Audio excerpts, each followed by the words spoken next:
हर शाम एक गांव में लोगों की जाने जाती थी। लोग डर के मारे घर से बाहर ही नहीं निकलते। शाम को एक दिन एक आदमी जो पूरे शराब के नशे में होता है, वो एक पीपल के पेड़ के पास से गुजर रहा था। तभी उसे एक लड़की दिखाई देती है जो गाना गाते हुए नाच रही थी। वो आदमी नशे में उस लड़की के करीब जाता है। वो लड़की नाचना बंद कर देती है। आदमी लड़की की ओर बढ़ता है, लड़की भी आदमी की ओर बढ़ती है। वो लड़की को देखकर बोलता है, जाने मन एक बार गले तो लगा, मेरे दिल की आग तो बुझा, नियत खराब रहता है। लड़की शर्मा कर पेड़ के पीछे भाग जाती है। आदमी उसका पीछा करता है और वो भी उस पीपल के पेड़ के पीछे चला जाता है। लड़की उसको अपने करीब बुलाती है। जैसे ही वो आदमी उसके करीब जाता है, लड़की उसे अपने गले से लगा लेती है और तभी वो अपने भयानक रूप में आ जाती है। उसके हाथों की उंगलियों में बड़े बड़े नाखून और उसके चाकू से भी तेज और नुकीले बड़े बड़े दांत बाहर, और वो अपने दांतों को उस आदमी के गर्दन पे गरा देती है और उसके शरीर के सारे खून चूस जाने के बाद उसका सर धड़ से अलग कर देती है और वहीं फेंक देती है। ये काम उसकी हर रोज की थी।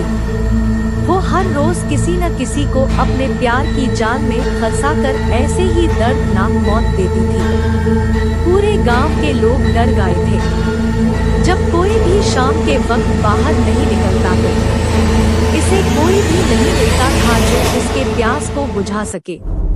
फिर ये अपनी जाल बिछाई लोगों के घर के बगल से एक खूबसूरत लड़की बनके पायलों की आवाज छन छन छन करती हुई जाती।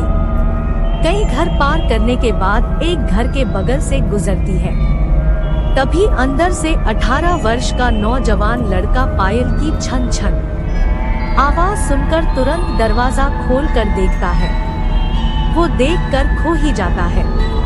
वो अपने जीवन में उससे खूबसूरत लड़की पहले कभी नहीं देखा होता है। अब उसे कौन समझाए कि बला हमेशा खूबसूरत ही होती है। वो उस लड़की का पीछा करने लगता है। उसका हर एक कदम मौत की ओर बढ़ रहा था और अंत में लड़की वो पीपल की पेड़ के पास जाके रुक जाती है। लड़का भी वहां पहुंचकर अपने मोहब्बत का इजहार करता है। बोलता है, ऐ खूबसूरत बला, मैं तुझ में ऐसे खोया हूँ जैसे चाय में चीनी, मैं तुझसे जुदा नहीं हो सकता।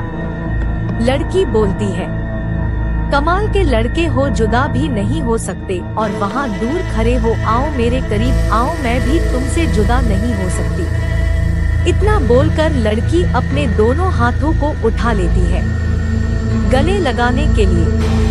लड़का भी अब खुद को रोक नहीं पा रहा था। उसके करीब जाने से वो दौड़ते हुए लड़की से जा लिपटता है।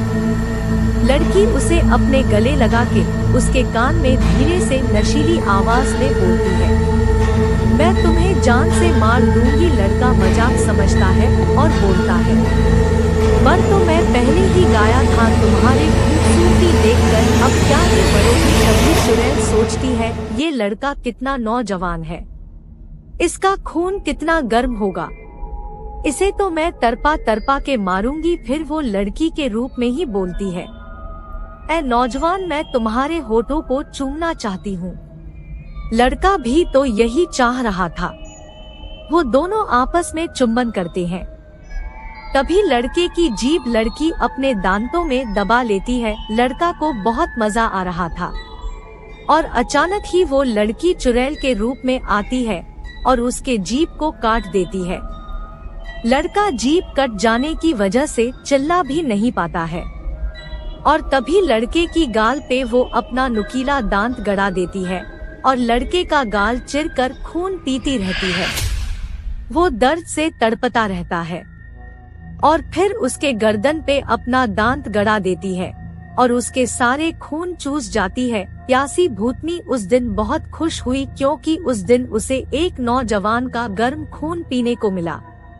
ऐसे ही वो हर रोज लोगों की जान लेती थी।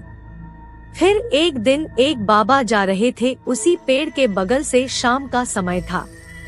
भूतनी भी बाबा को देखकर बोलती है, ये क्या ही बिगाड़ लेगा मेरी, मैं तो बहुत शक्तिशाली हूँ। और वो सुंदर लड़की बन के बाबा के पास आती है। बाबा उसे देख के ही समझ जाते हैं कि ये एक चुड़ैल है। बाबा उसके जाल में नहीं फंसते हैं और उस चुड़ैल को जलाकर भस्म कर देते हैं। फिर गांव वाले बाबा का शुक्रिया करते हैं।